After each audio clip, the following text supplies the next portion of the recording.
पवित्र बाइबल इफिसियों 5 अध्याय। ज्योति की संतान बनो। इसीलिए प्रिय बालकों के समान परमेश्वर का अनुकरण करो और प्रेम में चलो, जैसे मसीह ने भी तुमसे प्रेम किया और हमारे लिए अपने आप को सुखदायक सुगंध के लिए परमेश्वर के आगे भेंट करके बलिदान कर दिया, जैसा पवित्र लोगों के योग्य है। वैसा तुम में व्यभिचार और किसी प्रकार के अशुद्ध काम या लोभ की चर्चा तक ना हो, और ना निर्लज्जता, न मूर्ता की बातचीत की, न टट्टे की, क्योंकि ये बातें शोभा नहीं देती, वरन धन्यवाद ही सुना जाए। क्योंकि तुम यह जानते हो कि किसी बेविचारी या अशुद्ध जन या लोभी मनुष्य की, जो मूर्ति पूजा के बराबर है, मसीह और परमेश्वर के राज्य में मिरास नहीं। कोई तुम्हें व्यर्थ बातों से धोखा ना दे, क्योंकि इन्हीं कामों के कारण परमेश्वर का क्रोध आज्ञा ना मानने वालों पर भड़कता है। इसीलिए तुम उनके सहभागी ना हो, क्योंकि तुम तो पहले अंधकार थे, परंतु अब प्रभु में ज्योति हो। अतः ज्योति की संतान के समान चलो, क्योंकि ज्योति का फल सब प्रकार की भलाई और धार्मिकता और सत्य है। और यह परखो कि प्रभु को क्या भाता है। अंधकार के निष्फल कामों में सहभागी ना हो, वरन उन पर उलाहना दो, क्योंकि उनके गुप्त कामों की चर्चा भी लज्जा की बात है। पर जितने कामों पर उलाहना दिया जाता है, वे सब ज्योति से प्रकट होते हैं, क्योंकि जो सब कुछ प्रकट करता है वह ज्योति है।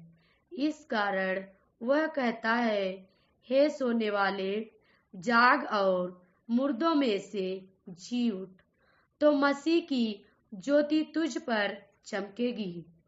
इसीलिए ध्यान से देखो कि कैसी चाल चलते हो, निर्बुद्धियों के समान नहीं, पर बुद्धिमानों के समान चलो। अवसर को बहुमूल्य समझो, क्योंकि दिन बुरे हैं। इस कारण निर्बुद्धि ना हो, पर ध्यान से समझो कि प्रभु की इच्छा क्या है।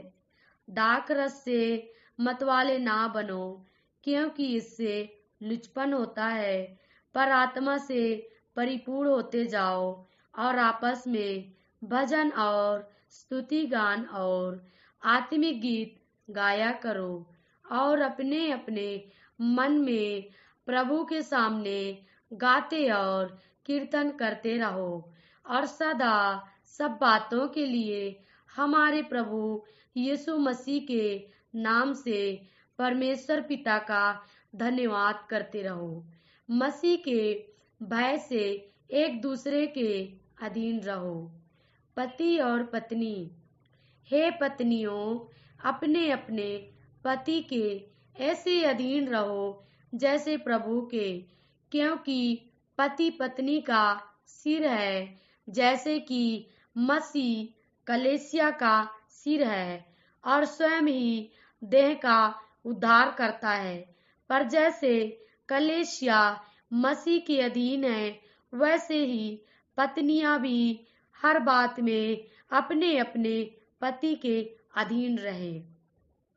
हे पतियों, अपनी अपनी पत्नी से प्रेम रखो, जैसा मसीह ने भी कलीसिया से प्रेम करके अपने आप को उसके लिए दे दिया, कि उसको वचन के द्वारा जल के स्नान से शुद्ध करके पवित्र बनाए, और उसे एक ऐसी तेजस्वी कलीसिया बनाकर अपने पास खड़ी करे, जिसमें न कलंक, न झुर्री, न कोई और ऐसी वस्तु हो, वरन पवित्र और निर्दोष हो। इसी प्रकार उचित है कि पति अपनी पत्नी से अपनी देह के समान प्रेम रखे।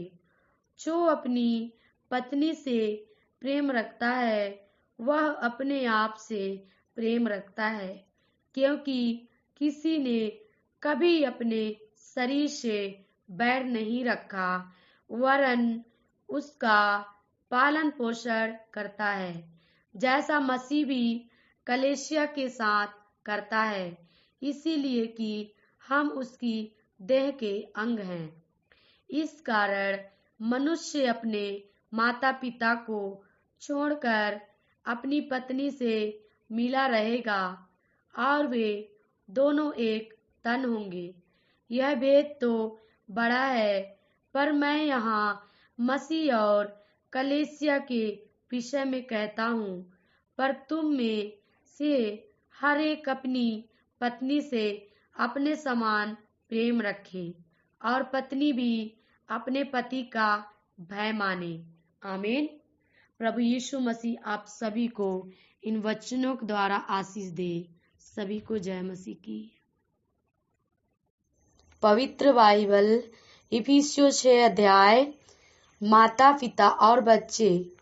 हे बालकों, प्रभु में अपने माता पिता के आज्ञाकारी बनो, क्योंकि यह उचित है। अपनी माता और पिता का आदर कर, यह पहली आज्ञा है, जिसके साथ प्रतिज्ञा भी है कि तेरा भला हो और तू धरती पर बहुत दिन जीवित रहे। हे बच्चे वालों, अपने बच्चों को रिस ना दिलाओ, परंतु प्रभु की शिक्षा और चेतावनी देते हुए उनका पालन पोषण करो। स्वामी और दास। हे दासों, जो लोग इस संसार में तुम्हारे स्वामी हैं, अपने मन की सीधाई से डरते और कांपते हुए जैसे मसीह की, वैसे ही उनकी भी आज्ञा मानो। मनुष्यों को प्रसन्न करने वालों के समान दिखाने के लिए सेवा ना करो, पर मसीह के दासों के समान मन से परमेश्वर की इच्छा पर चलो और उस सेवा को मनुष्यों की नहीं परंतु प्रभु की जानकर सच्चे हृदय से करो, क्योंकि तुम जानते हो कि जो कोई जैसा अच्छा काम करेगा, चाहे दास हो चाहे स्वतंत्र, प्रभु से वैसा ही पाएगा। हे स्वामियों, तुम भी धमकियां देना छोड़कर उनके साथ वैसा ही व्यवहार करो, क्योंकि तुम जानते हो कि उनका और तुम्हारा दोनों का स्वामी स्वर्ग में है और वह किसी का पक्ष नहीं करता। आत्मिक युद्ध के हथियार। इसीलिए प्रभु में और उसकी शक्ति के प्रभाव में बलवंत बनो। परमेश्वर के सारे हथियार बांध लो कि तुम शैतान की युक्तियों के सामने खड़े रह सको, क्योंकि हमारा यह मल्ल युद्ध लहू और मांस से नहीं, परंतु प्रधानों से और अधिकारियों से और इस संसार के अंधकार के हाकिमों से और उस दुष्टता की आत्मिक सेनाओं से है जो आकाश में है। इसीलिए परमेश्वर के सारे हथियार बांध लो कि तुम बुरे दिन में सामना कर सको और सब कुछ पूरा करके स्थिर रह सको। इसीलिए सत्य से अपनी कमर कसकर और धार्मिकता की झिल्लम पहनकर और पांवों में मेल के सुसमाचार की तैयारी के जूते पहनकर और इन सब के साथ विश्वास की ढाल लेकर स्थिर रहो, जिससे तुम उस दुष्ट के सब जलते हुए तीरों को बुझा सको और उद्धार का टोप और आत्मा की तलवार जो परमेश्वर का वचन है ले लो। हर समय और हर प्रकार से आत्मा में प्रार्थना और विनती करते रहो और इसीलिए जागते रहो कि सब पवित्र लोगों के लिए लगातार विनती किया करो और मेरे लिए भी, कि मुझे बोलने के समय ऐसा प्रबल वचन दिया जाए कि मैं साहस के साथ सुसमाचार का भेद बता सकूं, जिसके लिए मैं जंजीर से जकड़ा हुआ राजदूत हूँ, और यह भी कि मैं उसके विषय में जैसा मुझे चाहिए साहस से बोलूं। अंतिम अभिवादन।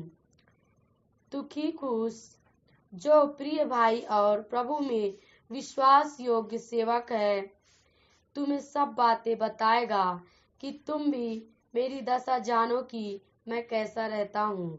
उसे मैंने तुम्हारे पास इसीलिए भेजा कि तुम हमारी दशा को जानो और वह तुम्हारे मनों को शांति दे। परमेश्वर पिता और प्रभु यीशु मसीह की ओर से भाइयों को शांति और विश्वास सहित प्रेम मिले। जो हमारे प्रभु यीशु मसीह से सच्चा प्रेम रखते हैं, उन सब पर अनुग्रह होता रहे। आमीन। प्रभु यीशु मसीह आप सबों को बहुत आशीष दे। सभी को जय मसीह की।